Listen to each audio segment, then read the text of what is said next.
मेरे प्यारे दोस्तों नमस्कार। मैं गौतम आप सभी को स्टूडेंट नगरी में स्वागत करते हैं। दोस्तों जो आज हम आप लोग के लिए बताने जा रहे हैं वो आपके लिए बहुत इंपॉर्टेंट चीज़ है। क्या चीज़ है? जो आप वन विभाग भरे हैं बिहार के, उनके लिए क्या क्या प्रोसेस है, क्या चीज़ करना है, क्या सिलेबस है। सबसे बड़ी बात है क्या सिलेबस है, उसको आज हम 100% क्लियर करने वाले हैं। तो चलिए सबसे पहले हम शुरुआत करते हैं। इसका अंतिम तिथि देखा जाए तो इसका अंतिम तिथि आपका 4/9/2020।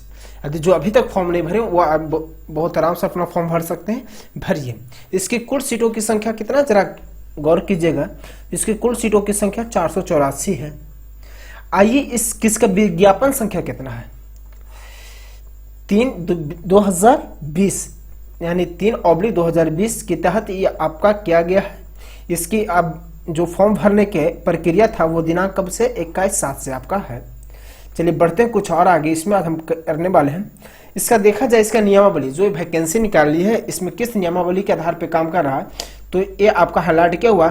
बिहार अवर वन सेवा नियमावली 2013 के अनुसार के दिया गया है। ये आपका मेन पॉइंट पे हम हाईलाइट किए हैं। ये पीडीएफ आप हमारे टेलीग्राम चैनल पे भी देख सकते हैं, वहां से आप डाउनलोड कर लीजिए, जिसका लिंक हम डिस्क्रिप्शन में और कमेंट दोनों में दे देंगे। तो चलिए बढ़ते हैं यहाँ से कुछ आगे। हम ये आपका कोई विशेष नहीं है, इसकी रिक्तियां बता रहा है कि किस प्रकार से टोटल रिक्तियां कितना। चलिए इसी पे गौर करते हैं। 484 को किस प्रकार से बांटा गया है जरा ध्यान से देखिएगा। इसमें देखा जाए समान वर्ग के लिए है पदों की कुल संख्या 186 और यहां पर आपका है 56।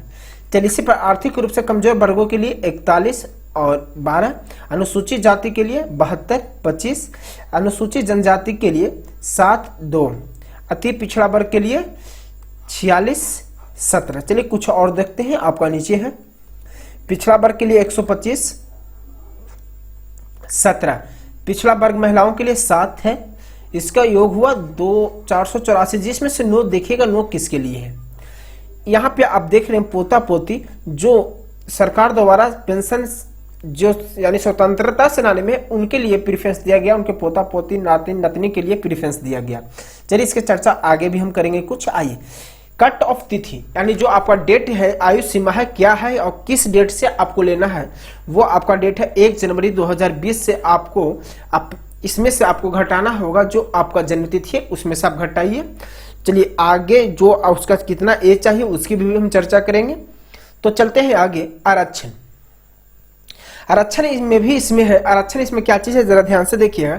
इसका अधिनियम है, अधिनियम 1991 और बिहार अधिनियम 3/1992 के अधिनियम के अनुसार इसमें प्रीफरेंस दिया जाएगा।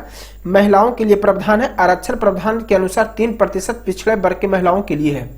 इसमें 484 में से 3% आपका पिछड़ा वर्ग के लिए है।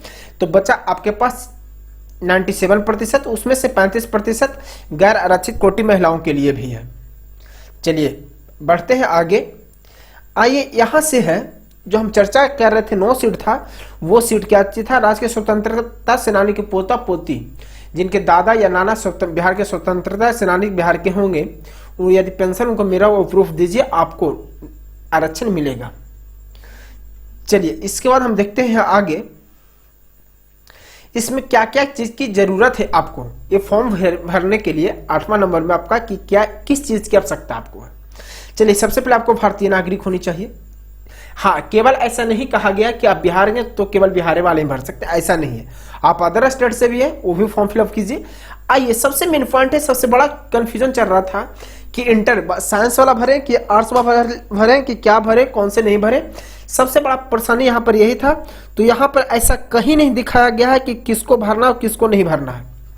साइंस वाला भरिएगा कि आर्ट्स वाला, केवल यहाँ पे इंटरमीडिएट लिखा। इंटरमीडिएट में +2 में आपका दोनों आते हैं। चलिए बढ़ते हैं आगे। आपका तीसरा है एज। जैसे एज की हम चर्चा किए थे, थोड़ा सा ऊपर चलते हैं आपको लेके। आइए इसमें से एज का आपका जो तिथि था 1 जनवरी 2020 से घटाना है। अपने तिथि को इसमें से घटाइएगा। यदि आप 18 वर्ष, यदि आप 18 वर्ष के हैं, किसके लिए है? पुरुषों के लिए एवं महिलाओं के लिए समान, जो जनरल में आता है उनके लिए 18 वर्ष है और अधिकतम 23, यानी 18 से 23 तक आप है तो आप फॉर्म भरने लायक हैं जनरल के लिए। आइए आगे बढ़ते हैं। हमारा तीसरा है दूसरा कोई खास इंपॉर्टेंस नहीं है। तीसरा की बात बताते हैं, पिछड़ा वर्ग एवं अत्यंत पिछड़ा वर्ग के पुरुष एवं महिलाओं के लिए न्यूनतम आयु 18 और अधिकतम 25। देखिएगा यहाँ पे 23 था जिसमें 2 साल प्लस किया यहाँ पे आपका, तो आपका हुआ 25। चलिए और देख लेते हैं थोड़ा, एक आयु और है, अनुसूचित जाति एवं अनुसूचित जनजाति के पुरुष एवं महिलाओं दोनों के लिए आपका 18 और यहाँ पे आपका कर दिया गया है 28, अधिकतम 28, यानी 18 था, 23 था और आपका आ गया 28। 18, 23, 25, 28। 18, 23 आपका जनरल हो गया और ये पिछड़ा वर्ग के लिए पुरुष के लिए, और ये पुरुष महिला दोनों के लिए ये 28 हो गया अनुसूचित जनजाति के लिए। चलिए इसमें से और आगे चलते हैं, थोड़ा सा और चर्चा किया गया है। देखिएगा, अभ्यर्थियों की आयु की गणना मैट्रिकुलेशन अथवा समक्ष परीक्षा प्रमाण पत्र के जन्म तिथि, यानी जो डेट ऑफ बर्थ आपका जो वैलिड होगा, जो क्लास 10th के आपको मैट्रिकुलेशन में जिसमें सर्टिफिकेट पे आपको जो डेट दिया गया है वही आपका वैलिड होगा। आइए फिजिकल टेस्ट के लिए आपको क्या क्या है पुरुष अभ्यर्थी के लिए, ध्यान से देखिएगा। शारीरिक परिमाप में आपका न्यूनतम ऊंचाई आपकी होनी चाहिए 160 सेंटीमीटर। अनुसूचित जाति और अनुसूचित जनजाति के लिए और जनरल के लिए, ये आपका जनरल के लिए है, ये आपका 165 सेंटीमीटर। आइए न्यूनतम सीना बिना फुलाए हुए 79 सेंटीमीटर और जनरल के 81 सेंटीमीटर। सीना का न्यूनतम फुलाव 5 सेंटीमीटर और इसका 5 सेंटीमीटर। पैदल चलने की, हाँ इसमें दौड़ आपको नहीं है, आपको 4 घंटे में 25 किलोमीटर करना है कंप्लीट, और दोनों को जनरल और आरक्षण वाले दोनों को पैदल चलने की क्षमता पे कहीं कोई सुनवाई नहीं की गई है, आरक्षण की चर्चा की गई है। चलिए बढ़ते हैं अभी महिला अभ्यर्थी कैंडिडेट के लिए। हाँ, न्यूनतम ऊंचाई होनी चाहिए 155 सेंटीमीटर और अन्य के लिए होनी चाहिए 160 सेंटीमीटर। दूसरा है पैदल चलने की क्षमता, इसमें भी आपको 4 घंटा में 14 किलोमीटर और यहाँ भी आपको 4 घंटा में 14, जबकि 4 घंटा में यहाँ 25 किलोमीटर था और महिलाओं में 14 किलोमीटर। हाँ, लेकिन इसकी और एक प्राथमिकता दी गई है, यदि आप प्रेग्नेंट है, केवल महिलाओं के लिए चर्चा है, यदि आप प्रेग्नेंट है तो आप दौड़ नहीं सकते, चल नहीं सकते, तो इसमें आपकी कोई प्राथमिकता नहीं दी जाएगी, कोई इसके बाद में नहीं। आप चल सकते हैं तो चल सकते हैं, इस बात को आप अपने पारिवारिक जीवन में जरूर अप्लाई कीजिएगा, इस चीज को मद्देनजर रखते हो, बाकी आप खुद समझदार हैं। चलिए देखते हैं 9 में है, इसका नियुक्ति की परीक्षा होगी जो किस प्रकार से होगी, ध्यान से सुनिएगा। ये सिलेबस की हम चर्चा कर रहे हैं, किस प्रकार से पैटर्न होगा, किस टाइप से प्रश्न होंगे, कौन कौन से क्वेश्चन होंगे, उसकी चर्चा हम कर रहे हैं। आइए सबसे पहले इसमें आपको प्रथम चरण होंगे, यानी 4 चरण में आपके होंगे, जिसमें से गणित एवं समान विज्ञान के प्रश्न मैट्रिकुलेशन, याद रखिएगा मैथ और साइंस आपका मैट्रिक लेवल का होगा। किस लेवल का, इससे ज्यादा ऊपर बढ़ने की जरूरत नहीं है, मैट्रिक तक के कंप्लीट कीजिए साइंस और मैथ। हिंदी भाषा को प्रश्न छोड़कर, हिंदी को प्रश्न छोड़कर शेष प्रश्न हिंदी अंग्रेजी दोनों में होंगे, अन्य जो भी पूछे जाएंगे हिंदी इंग्लिश दोनों में आपके होंगे प्रश्न, और मैथ और विज्ञान आपको 10th लेवल तक के होंगे। आइए प्रश्न पत्र, 2 घंटे के प्रश्न पत्र में 4 भाग होंगे, आपको 2 घंटे का एग्जाम होगा जिसमें 4 भाग होंगे, जिसमें से कुल प्रश्नों की संख्या 100 होंगे, वो भी ऑप्शन वाले बहुविकल्पीय प्रश्न होंगे, जिसमें से 4 में से 1 सही होंगे। आइए प्रत्येक सही उत्तर के लिए 4 अंक दिए जाएंगे, यानी 4 पॉजिटिव आएगा। चलिए लिखित परीक्षा है, यानी टोटल 100 प्रश्न थे, एक सही पे 4 तो 400। आइए चर्चा करते हैं निगेटिव है कि नहीं, आगे है चर्चा करेंगे। देखिएगा भाग 1 में 30 प्रश्न होंगे। देखिएगा सिलेबस की बात बता रहे हैं, आप पीडीएफ पे आप टेलीग्राम चैनल पे जाके हमारा वहां से आप डाउनलोड कर लीजिएगा, यही पीडीएफ बहुत बारीकी से आपको मिल जाएगा, डिस्क्रिप्शन में भी मिलेगा और कमेंट बॉक्स में भी आपको मिलेगा। तो चलिए, कहा जा रहा है राष्ट्रीय और अंतर्राष्ट्रीय महत्व की समस्या, घटनाएं, भारत का इतिहास, भारत के राष्ट्रीय आंदोलन, भूगोल, कितना पढ़े आप भी पढ़ लीजिएगा, जूम करके स्क्रीनशॉट ले लीजिए या पीडीएफ डाउनलोड कर लीजिए। चलिए बढ़िए आगे यहां से, ये आपके हैं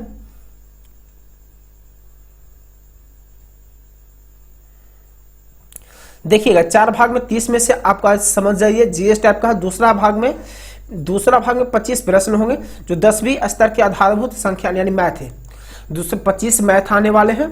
आइए तीसरा में 30 समान विज्ञान पर्यावरण यानी साइंस वाले आने वाले सेक्टर हैं 25 यानी भाग 3 में 25 क्वेश्चन में आपके साइंस होंगे और 25 फुल्ली मैथ है। चलिए आइए, उद्देश्य हिंदी भाषा यानी चौथा में आपका हिंदी भाषा है जो 20 प्रश्न के होंगे। आपको जो 20 देखिए 25 25 50 50 30 80 और यहाँ पे 20 100 यानी 20 हिंदी, 25 साइंस, 25 मैथ और 30 आपका जीएस टाइप का क्वेश्चन आगे जाएंगे।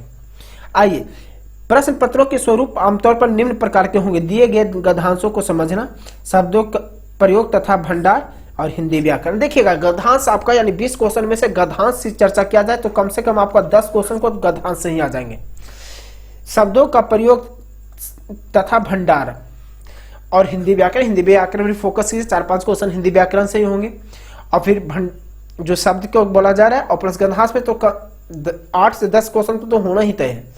चलिए आइए, आपका सिलेबस क्या है। सिलेबस के अनुसार बताया जा रहा है